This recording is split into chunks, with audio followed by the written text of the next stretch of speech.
Hello, everyone, and welcome to the 50th episode of our gaming news podcast, the PackCast. This week, we will be going back to the long-form video format to celebrate our 50th episode, and also we have an announcement.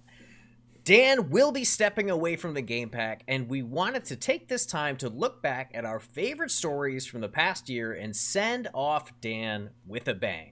So before we start, I want to open the floor to Dan, and then we will get into this week's stories.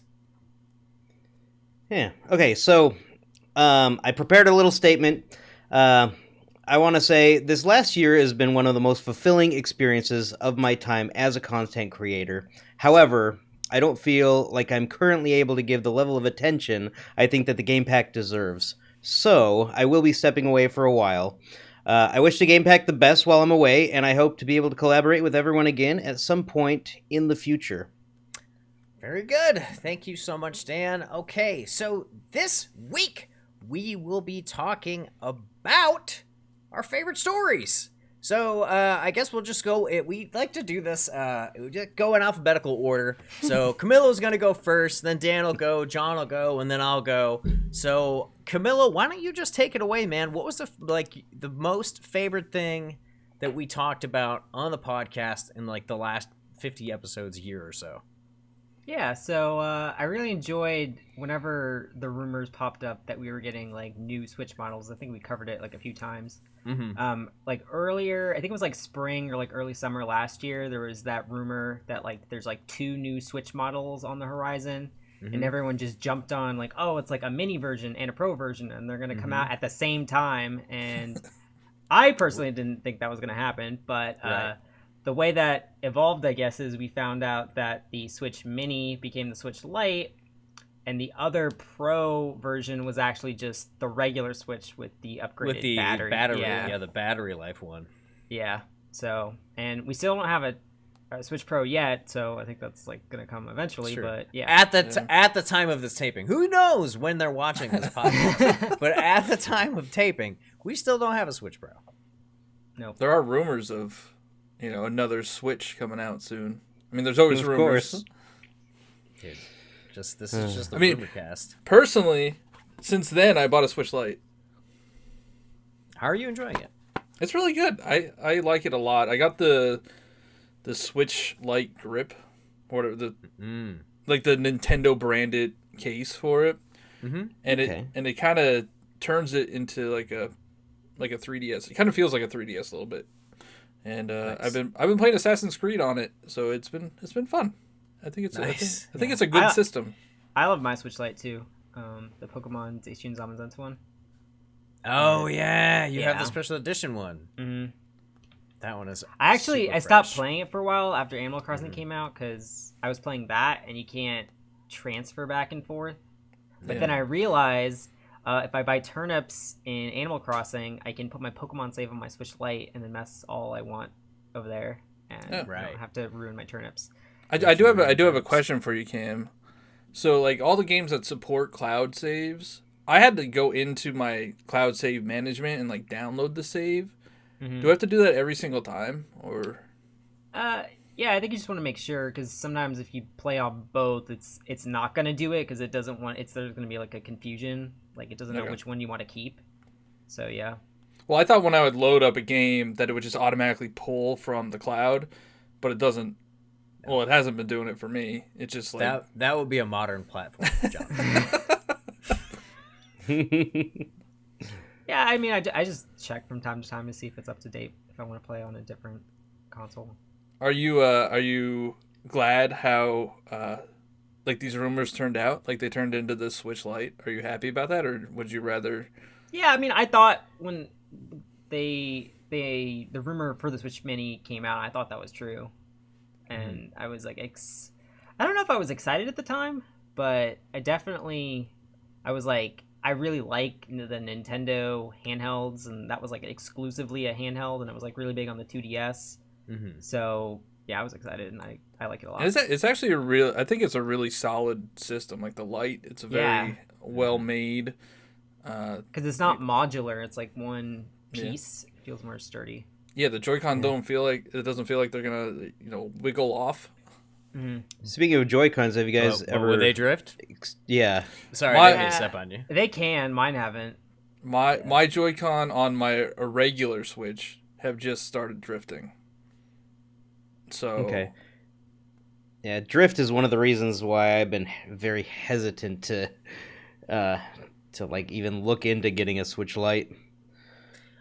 I think I'd get a Switch Lite if they did come out with like a special edition that like really screamed like this is Phil's thing, like maybe if they for Breath of the Wild 2 if they like come out with like a Triforce themed like really cool like Breath of the Wild one, I'd probably pick it up, but I don't think I'd unbox it. I think I would just keep it.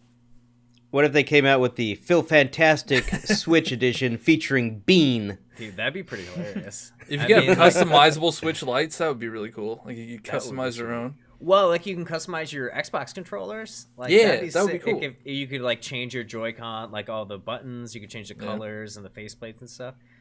That'd be cool if you could change faceplates on Switch Mini. Like they did on the 3DS. 2DS? Was it? No, yeah, it was the new 3DS, the right? The new 3DS, yeah. Not the Excel, though. Cool. It was just the regular. You could do it on the Xbox 360.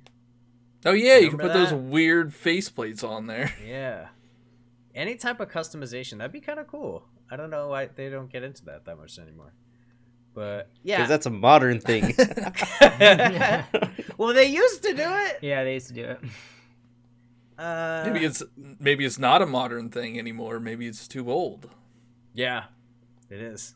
It's a bygone thing. People don't care, actually, is maybe the thing. So I guess how I feel about it personally, yeah, I probably won't ever get a mini unless they come out with like a cool special edition that I can just keep in the box. And then I have like a box of Nintendo stuff that I just know is going to be worth money. And I just go and I wrap it up and I just go put it in that box and I never look at it ever again. So I would probably do that to get a Switch Mini. But since you said /Pro rumors and your little topic thing, I absolutely would buy a Switch Pro on day one because like that is something that I desperately need. I could see it being like a Breath of the Wild 2 situation. Like you could launch with Breath of the Wild 2. That'd be cool. Kind of like they did with Majora's Mask. Yeah, with Majora's Mask. And even like Breath of the Wild 1 came out when the Switch came out. Like they like to launch. Link's Awakening came out when the Switch Lite came out. Oh, that's true. Yeah, they like to launch Zelda games at the same time as systems. So yeah, it would be sweet if both the Zelda games on the current Nintendo platform didn't have lag issues. Shots fired. Link's Awakening is bad. I was recently playing that again, and that has really bad lag issues. It's just like, come on, guys. I was hoping that they would have a 35th anniversary Super Mario Nintendo Lite edition. I mean, the year's not over yet. I know. I think the anniversary is actually in September, so... So, I think Metroid is turning 35 in 2 years. Wait, what's that? Metroid? I've never heard of that, yeah. Metroid. It's a game about a woman named Samus Aran, and she's a vigilante. I almost said space pirate. After they did a 25th for like Mario and Zelda, and then 30th for Mario and Zelda, and they didn't do anything for Metroid, I don't think they are. But Metroid Prime 4 is coming out, so if Metroid Prime 4 comes out in 2 years on the 35th anniversary of Metroid, they could come out with all the special edition stuff. They could come out with a Pro. I'd be very excited about that. I've spent every time they come out with a Metroid thing, I'll buy it. Like I've bought the 3DS game. I bought all the amiibo. Federation Force, that one. Yeah, do you have Federation Force? I actually don't have Federation Force. That's why they didn't make the Metroid Prime 4 faster. You know, you're not buying it. I'm sorry, guys. Anyways, I don't want to get too off topic here. But speaking of getting off topic, we should probably wrap up and move on to the next one. Do you have any final things you wanted to say about your story, Camilo? No, I love my Switch Lite, and I can't wait for us to get a Switch Pro. Heck yeah. Samesies. Nice. All right, Dan, it's your turn, man. What's your favorite story?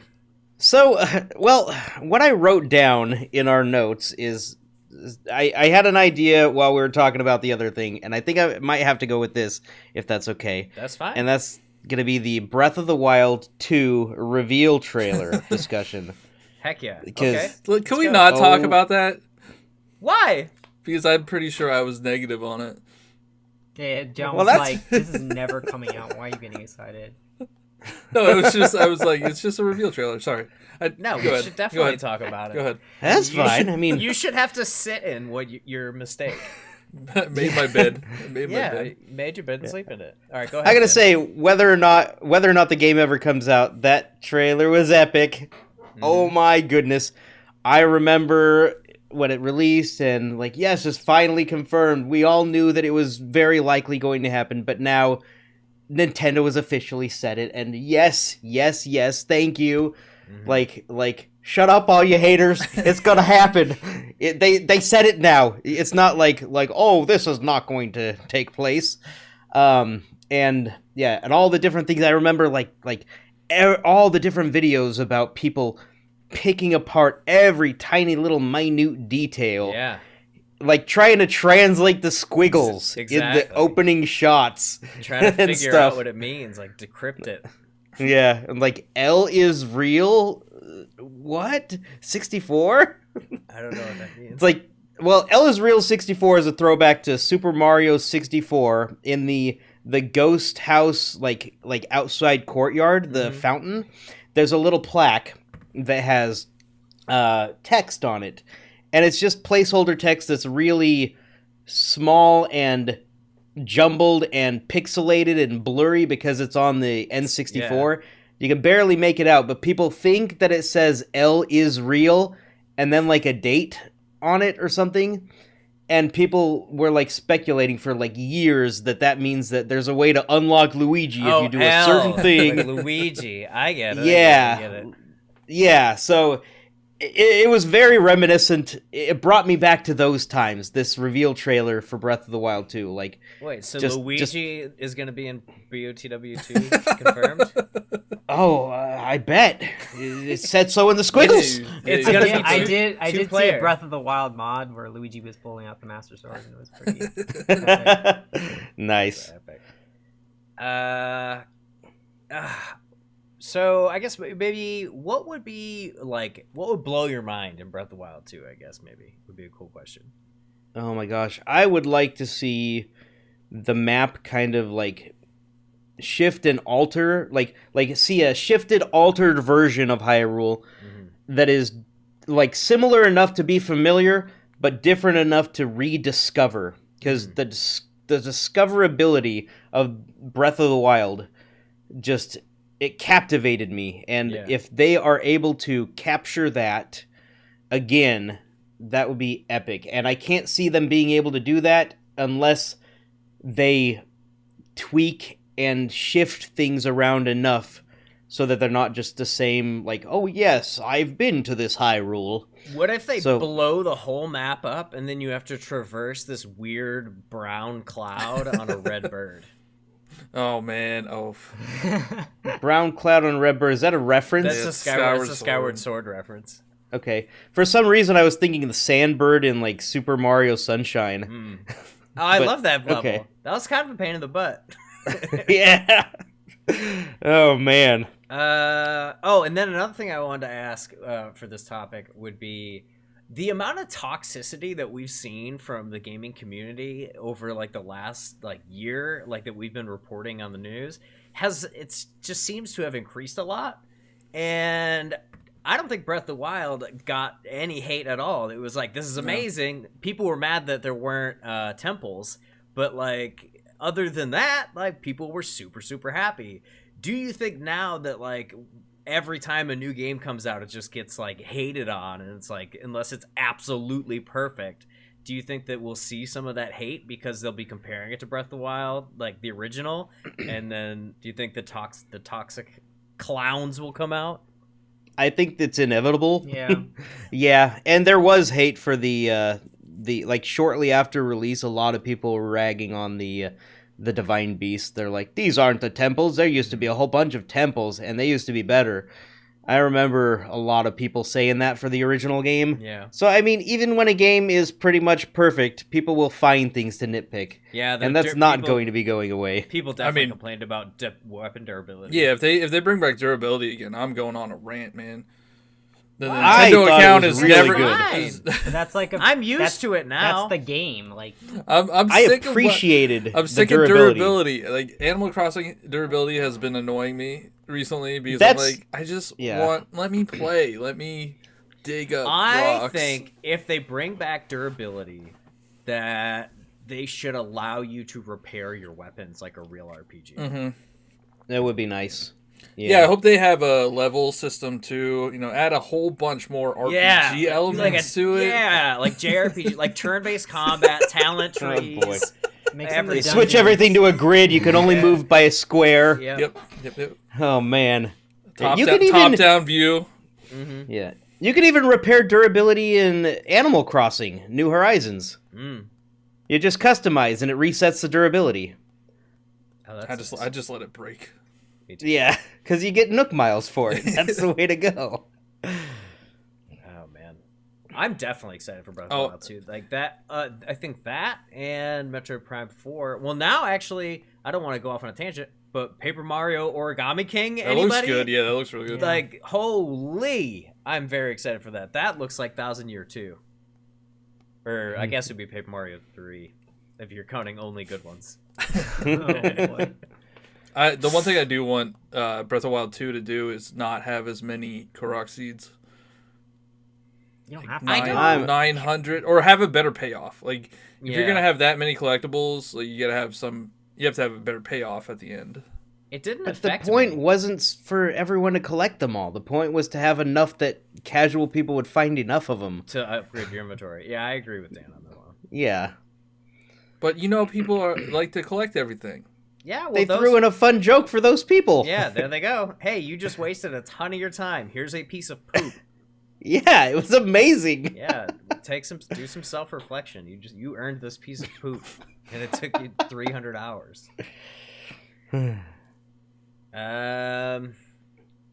Has your outlook for Breath of the Wild changed over time? Have you become more hyped, less hyped, equal amount of hyped since because we only saw the one trailer. There's been nothing else. I'm kind of more hyped because I know that Nintendo is working on it, will continue to work on it, and seeing the time gap between the previous game, what was it? Skyward Sword was the last one? Yep. And Breath of the Wild was how long? They barely hit the platform they were originally developing it for. I would count A Link Between Worlds in between there. Okay. Yeah. Yeah, they barely hit the platform, so they're willing to take their time and get it right. And I appreciate that so much. I am absolutely willing to wait for years. Well, I also think they did it to get a proper job. I think they pushed it to get it on a different platform because we were struggling. I think that would have. I think the original release was supposed to be 2014 or 15. Yeah, yeah, they definitely pushed it. Link Between Worlds is sweet. That'd be cool if there was a Link Between Worlds element in Breath of the Wild 2, where you were up go on against the wall. Go on the walls, huh? Instead of climbing, you turn into that's a little it. painting. You turn into a painting and you just mosey up the wall. All right. Yeah, if Breath of the Wild 2 is not on the Switch for some reason, I will absolutely day one buy the console it's on and play it. Oh, it's gonna be on the Switch. Yes, but I see. Yeah, it will be, but I see what but you're if saying, it's not for some reason, what if it's a co-release with whatever's next? Then I'm getting the new system to play it the proper way. Whoa. I don't think we're that far out. Yeah, I don't think we're that far out. Maybe I think we're 2 years out. I think we're that far out from Metroid Prime 4.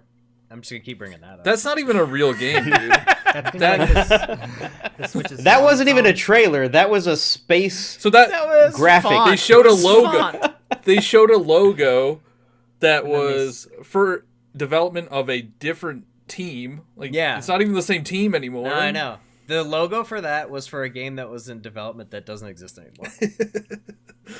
Metroid Prime 4 could end up being on Xbox for all we know. That'd be sick, dude. Can you imagine Doom Eternal graphics with Metroid Prime? Man, I'd lose my mind. Anyway, sorry. Again, talking about Paper Mario and Metroid, and you're trying to talk about Zelda. My bad. Yeah. I mean, I guess that's all I have as far as the story. It was right. amazing, fun speculation. Sounds good. All right, then. Well, in that case, let's move on to John. John, what do you want to talk about? So mine's not really a story. It's more so of we had when Animal Crossing New Horizons came out, we had like this impressions section in the one podcast, and I thought that was really cool because it was one of the few games that we all were able to get and all were playing at the same time, and everybody had their own opinion on it, their own perspective, and it was nice to actually have that well-rounded opinion from 4 different perspectives. And I mean when Animal Crossing came out, couldn't stop talking about it, and this being a platform to be able to talk about it, that just felt good. Yeah. And it's also funny because I think back then, like when it first came out, I don't think Dan played it that much. Yeah. I think maybe you played it City Folk? 10 Is that what hours you or said? maybe. Well, even Yeah. before that it had been launched, what was your last experience with Animal Crossing? Well, my very first experience and only experience before New Horizons was Wild World. Wild World, that's what it was. Yeah, and the most time I had to play it was on breaks at work. And even though I'd save and close, a certain character would come up and start yelling at me I for miss not him. saving. I miss him. Well, he's still there when you disconnect. Where? When you disconnect, He's an a graphic. image. he's a graphic. He's an image. Yeah, but yeah, my whole break was taken with beratings, and I was like, why am I playing a game that's yelling at me? The only experience. But yeah, I was very pleasantly, happily surprised with New Horizons. Yeah, well, when it first came out, I don't think you played that much right away. Well, you got it late, right? In the mail? Is it the- Yeah. Yeah, I got it that's Tuesday. right. That's right. You got it late, and now you have the most hours probably out of all 3 of us combined. So I'm officially over 400 and have started my second profile so I can have another house to decorate. oh my god. So, yeah. Yeah, so that's been fun, and then we've had the live stream showing off our towns, and I think Animal Crossing just was a like a game that we all could contribute for, we all had experience with, and it just it was nice to see how everybody else enjoyed it. Yeah. Yeah, It was totally. kind of an important game for the world, it seemed like, as well. Yeah, that's It true. Came out of definitely. It's crazy. The casual gaming has like really sunk their teeth into Animal Crossing because it's so approachable. Like you just see, and we've talked about it like many times. But like my wife plays it, dude, and she just does not play video games. She's like, can I like go fishing? And I'm like, yeah, I guess. Here you go. Yeah, Like, I mean, yeah, that's why it's being so successful, because it has like gone into the casual market, and Nintendo lost that for a while since the Wii days, because Wii was all those casual gamers. Such They a had monster. the Wii, Yeah. and then the Wii U came out, they lost that, but now Animal Crossing kind of brings that back in, and they're definitely profiting from it. For sure. I mean, they're definitely profiting from it because when we talk about financials, was it last week? Yeah. It was out for 3 weeks and was already on the top 10 games of all time, and it had like dethroned Luigi's Mansion or something. Like I had read later. Like that's like insanity. Yeah, it sold like 10 million or 11 million within like Yeah, a it was week. like 11 million. Like it so has the momentum to continue to rise up the ranks. Yeah, because now everybody's trying to get it. There's Switch shortages out there. I think there's game shortages out there too, like physical game shortages. So I've heard people having trouble getting an actual physical copy of the game. That might. Well, you know that what might they have- could do, John. I don't want to say that. Well, my copy is digital, and I've always been a proponent of having digital copies of Animal Crossing because it is the type of game that you play for 20 minutes and then put away, and you do it every day.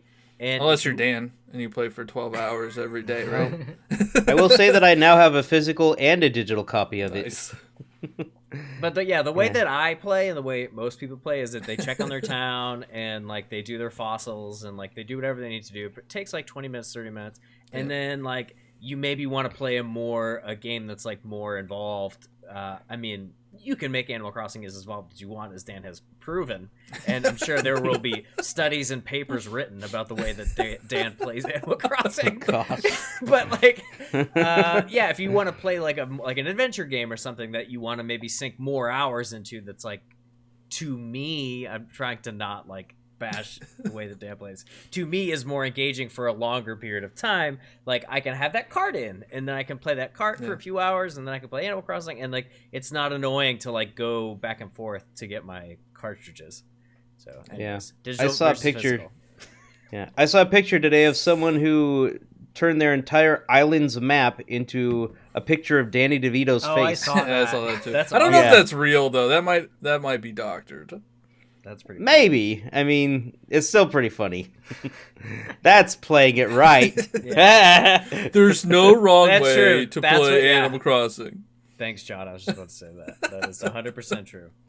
The way you want to play it's the way you want to play it. Unless you buy stuff off eBay. Yeah, buying things on eBay, like people have their thoughts on time travel, and I think all of us agree that time traveling is not that great. I'm not going to time travel, even though I have to move my rocks a second time. See, I'm not time traveling. I could get past the time traveling, but like some of the stuff that's out there, like buying bells off eBay and like selling villagers, like all that stuff. That's not. There is a wrong way to play Animal Crossing, and that's the wrong way to play Animal Crossing. Yeah. Plus, just buy turnips. I just think the way that Dan's doing it, it's like, dude, he wants what he wants. And he's putting in the hours to get it, and he's not time traveling. So I feel like that's such a huge flex on all the other time travelers. Where like, it's like, dude, but I actually did this. I made this, and I took all the time to do it. And look at how awesome my town is.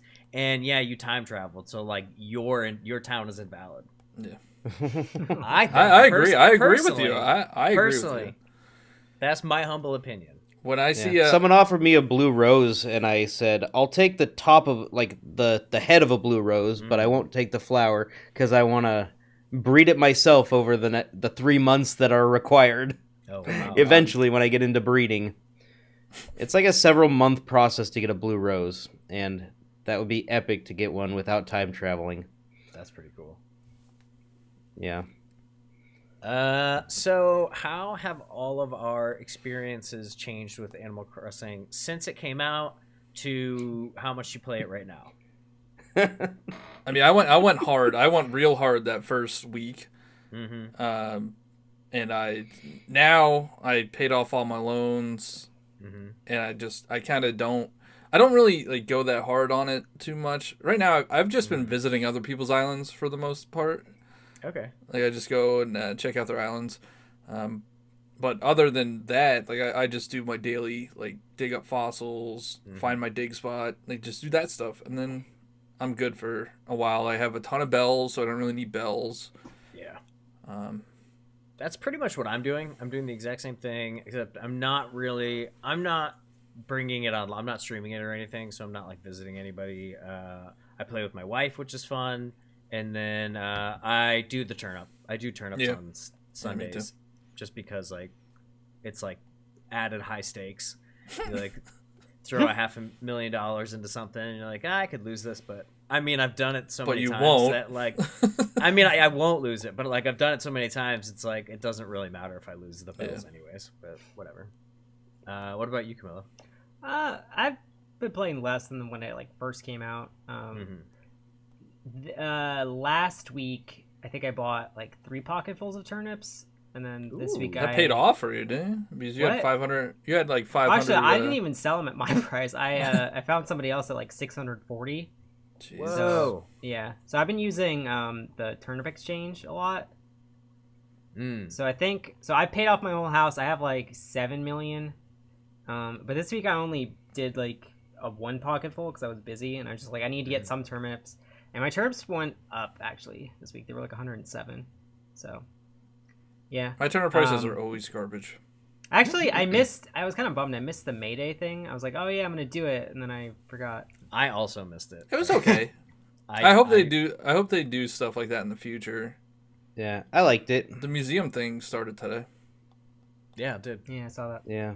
I have no regrets. So Cam, the same day you had 527, the same like you had it in the afternoon. Yeah. And I turned out had 550 that same time in the afternoon. Oh, really? Oh, wow. Yeah, and since I was on a night schedule at the time, I slept and I woke up at 7:30 p.m. and saw it, and I was like, "Dang it!" Yeah. So I had like 2 hours to filter through as many people to sell turnips as I possibly could. Oh, well, And I was like, I didn't get a lot of yeah. people to show up, so I don't think I stole a bunch from you. Yeah, I posted on Reddit and got a couple of trolls. I don't think I'd stream Oh, you got the trolls from experience Reddit? again. That's Oh, yeah. I had such a positive experience when I did that. Yeah. Ugh. Anyways, final thoughts on Animal Crossing New Horizons? Yeah, I didn't get a chance to say how I've changed over time. But we all know. but I haven't. Yeah, well, go ahead. So, like, I was starting to get to the point where, like, I'm kind of running out of the room. I don't know what else I can do since I don't have any room left to develop. Mm-hmm. And I was like, yeah, I don't know how long this can go. And then I start a new profile, and it's kind of like a new game. And there's tons to do again, because I have to do it all over. So I'm back to the grind of paying off loans, and that's going to be super quick since I have a whole bunch of bells. But yeah, So, like, I've got to earn all of the Nook miles again. So, like, the secondary person can't do all of the, like, infrastructure stuff, right? They're just like a villager? Yeah, they can. They can? are able to immediately They terraform. just they have to buy the permits. Oh, okay. Because in, Yeah. like, New Leaf, only the first person was the mayor, and then, like, the second person couldn't, like, do anything. Okay. Yeah, like, I know all characters share the same custom design slots, but as far as I know, the inventory in the houses are separate. So I do get double the inventory now, which will also be nice. Epic. Very cool. Yeah. All right. Well, I think we'll all be continuing to play it, in varying amounts in the coming years, because that's how long those games last. Dan, please all don't burn out. Please don't burn out, man. He's got Yeah, well, as soon yeah. as the season changes, he'll be back in. Oh, that's true. Even if he does burn out. June has good stuff.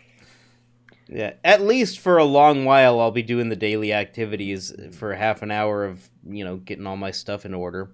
At very least, if I'm not doing anything else with it. Very cool. All right, my turn.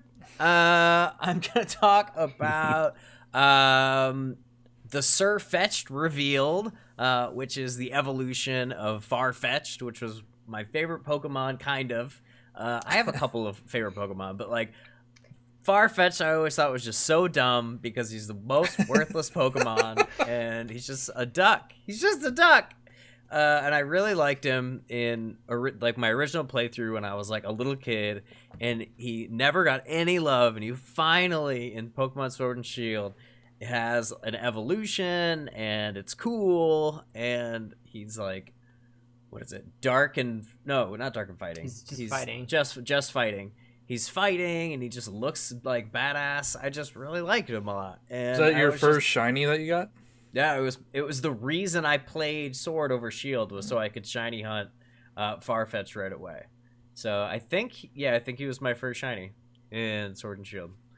But yeah, I was just super excited about Sirfeth'd, and I know that's not something that we can all talk about how cool Sirfeth'd is, but I could broaden open this topic to just talk about Sword and Shield in general, and like maybe we can talk about that that forest 24-hour live stream. Like, what you guys think? That was cool. Yeah. That was cool, but then the payoff, like when the game came out, it was just like, oh, you're in that forest for like 10 2 minutes. seconds. Yeah. Yeah, but I like the cool. one, like the mystique, like when it was like happening. It was like, we don't know what's gonna happen. Mm-hmm. So yeah, because I live streamed a portion of that. It was fun to like watch with people and stuff. Yeah, I really enjoyed that event. That was like such a cool way to reveal a Pokemon, in my opinion. Is just be like, put up a camera in the game world and like let it happen. I think it would have been cool if that's what Pokemon looked like, though. Like Maybe one day. I know, but like it could be now. We have the technology. We have the technology. We can rebuild the game. I know. Maybe they'll take all this feedback that they've been getting and put it into future games. I think Gen 9 will look really nice. Like, or just take all the money. Are they going to hire more than 25 people to make it? They might just take all the money and laugh all the way to the bank. So yeah, exactly. That's the thing is like we talked a second ago about like the toxic communities, but like dude, this game is like in the top selling games. It's like a top 5 or whatever. It's the best selling Pokemon game or since what it's the fourth best selling. Yeah. That's crazy. And I mean, that again has to say a lot about the Switch and maybe not necessarily about the contents of this game. But, like, the game's not terrible. Like, I guess we can talk about, like, our impressions of Sword and Shield, too. Like, there's an event going on right now with, like, Gigantamax. Oh, yeah, Eevees now. Oh, I got a bunch of Chonkachus the other day. Yeah, dude, I got so many Chonkachus. Like, because I hadn't played in forever, and then I saw that Camilo was streaming, got a shiny one. And I was like, oh, I don't even have one of those. You got a shiny one, Cam? Yeah. Nice.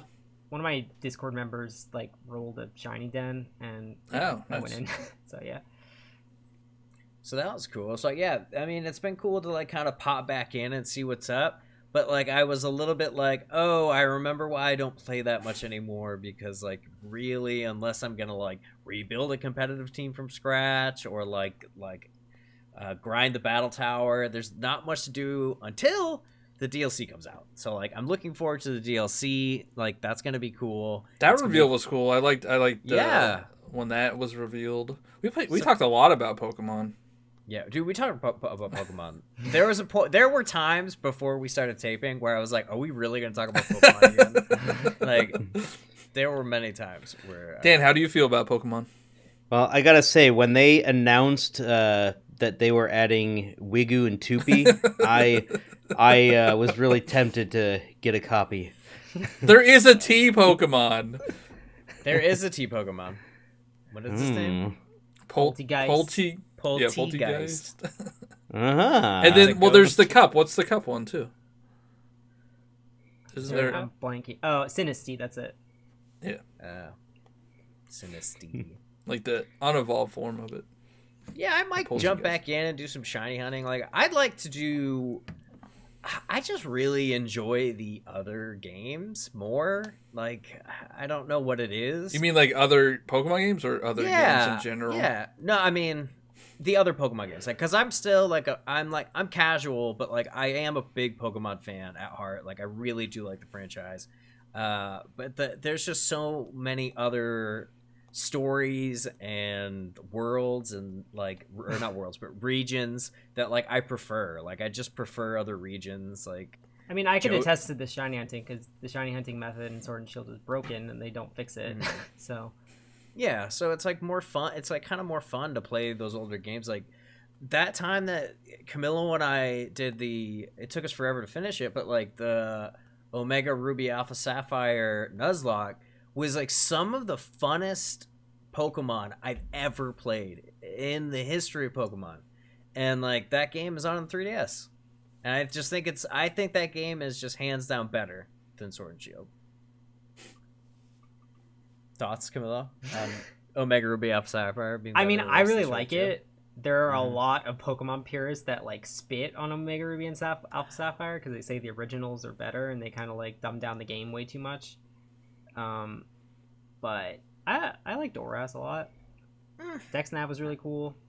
Yeah, I mean, I like anytime you add quality of life to a video game, like I get annoyed when people are like, nah, this isn't.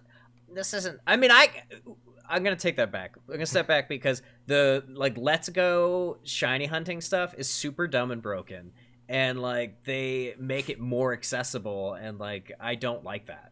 I feel like a shinies should be very, very hard to get, and like it's annoying. Anyways, that's how I feel about shiny hunting currently. It's bad in Sword and Shield, and it was bad in Let's Go, but it's fun to wormhole hop in Ultra Sun, Ultra Moon.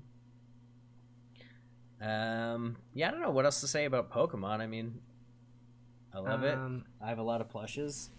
I played Pokemon Snap with Kat like 2 days ago on 64. It's pretty Yeah, cool. I'm hoping the DLC is gonna add a lot of like post game stuff because I'm excited for like the restricted sparring, where it's like battling, but like they're like you can only use like these kinds of Pokemon, so it like makes some Pokemon more viable because like you can only use Pokemons with feathers. That'd be kind of cool. Yeah, I'm excited. I want to see the like Moltres, Articuno, and Zapdos, like those. Oh, yeah, the Galarian Galarian birds. form. Yeah, like that looks really cool. That's not something we've seen before. I feel like we're still gonna get a handful of like Galarian forms that they haven't revealed yet. Yeah, I That's think supposed to come out. The first one's supposed to come out in June. I wonder if they're still going to hit that. I think it looked like they were on their way. Like it didn't look like a half-baked thing.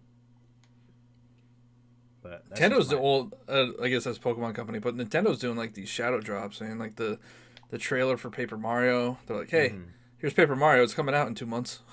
Dude, that I can't wait for. I really hope that's as good as everyone is hoping it is. And I don't know if it's just that everyone's like, well, Nintendo, we've been saying forever, make a good one. And they're just assuming that the Switch one's going to be the good one. So, like, I'm a little nervous that it's just going to be... Was Color Splash really Color that bad? Splash. Apparently, Color Splash wasn't that bad, though. Color Splash I heard it wasn't that bad. It was the... Sticker Star was really bad. Sticker Star was the one was really bad. And then people didn't really like Super because it wasn't really a Paper Mario game. I like Super fine, but it's don't think that it's just like a totally different game. There's no turn-based combat. Dan, you might like Dan, it. you might like that one. I have that one. My wife has played it. Dan, I think your next franchise run should be Paper Mario. Dude, that'd be Oh dope. gosh. I would do that one. Are you kidding me? I'm currently doing Metroid because it's not a very long one, but which is dope. Anyways, what I guess we don't have much else to say. Maybe what games are you looking forward to coming out? Maybe Last of Us Part 2. Last of Us Part 2. Yeah, that's gonna be dope. I'm excited for Xenoblade Chronicles Definitive Edition. I actually pre-ordered that. Yeah, me too. So and I think I'm going to like stream it, and hopefully that gives me the motivation to actually play through it. Maybe. I've done that a lot and then never finished it. It's a JRPG though, so it's like 100 hours. Yeah, dude, the side-by-side comparison looks dope. Yeah, Yeah, and I mean, I feel like it's more of like a remake instead of a remaster. Yeah, and I mean, I played Xenoblade Chronicles 2 for like probably 15 hours, and I enjoyed what I played. Tell me when you get to the end and tell me if you're still having fun. Maybe if I get through this, I mean, I say this now, there's no way it's happening, but maybe I'll get really hooked on it. I'm gonna go with Paper Mario Origami King just because that's what we were just talking about. But ultimately, the game I'm looking forward to is Metroid Prime 4. What about I gotta you, Dan? say, I'm looking forward to Breath of the Wild 2, obviously. Oh yeah. And aside from that, I guess I would also have to go with unnamed domain registration for potential Prince of Persia 6. You're not excited for Valhalla? No. What? Oh boy. No. Oh no. They killed all their goodwill with Odyssey. They said they're gonna make it shorter and less RPG-ish. I can't believe that I haven't put it in yet. I can't believe that it doesn't have the hidden blade in it. I mean, it makes sense. No, it does. Odyssey No, only in the Oh, DLC you as mean far Odyssey. as I know. Oh, Odyssey. I thought you meant Valhalla. Dan, doesn't it take place before Origins? Yeah, it takes place before the Assassins were even established. Yeah. It's not an Assassin's Creed game. It never should have been called Assassin's Creed. And yeah, but yeah, the big reason I'm not excited about Valhalla, I'll probably end up playing it, but like I feel like those games are far more overhyped than they actually deserve. Like they've never like They don't the ever closest get game tens. to Yeah. the closest game to greatness that they've gotten is Origins. Yeah. And Origins is a good game. Yeah, it's a B+ game. Exactly. It's a B+ game. I'm exactly. pretty sure Odyssey was getting like 9.5s when it came out. I don't think so. I think Odyssey got a worse score than Origins. I'm pretty sure, but I could be wrong. All right, anyways. There's no way to tell. We digress. All right, that's it for this week's special episode. And again, I want to give a very, very special thank you to Dan. Thank you for all of your hard work and everything that you brought to the Game Pack. I know all of us will continue to support you with your solo content, and maybe down the line, our paths will converge again. Thank you. It's been a blast. It's been a pleasure, my friend. Yeah, it's been It's great. been a privilege. And good luck. Yeah, good luck, dude. All right, cool. Thank you. Now, I want to thank you guys for watching and listening. Don't forget to subscribe to us on YouTube and ring that notification bell to see all of our other gaming content. Follow our Twitter and our Instagram. Both are at the GamePackYT. Thanks again for tuning in, and take care.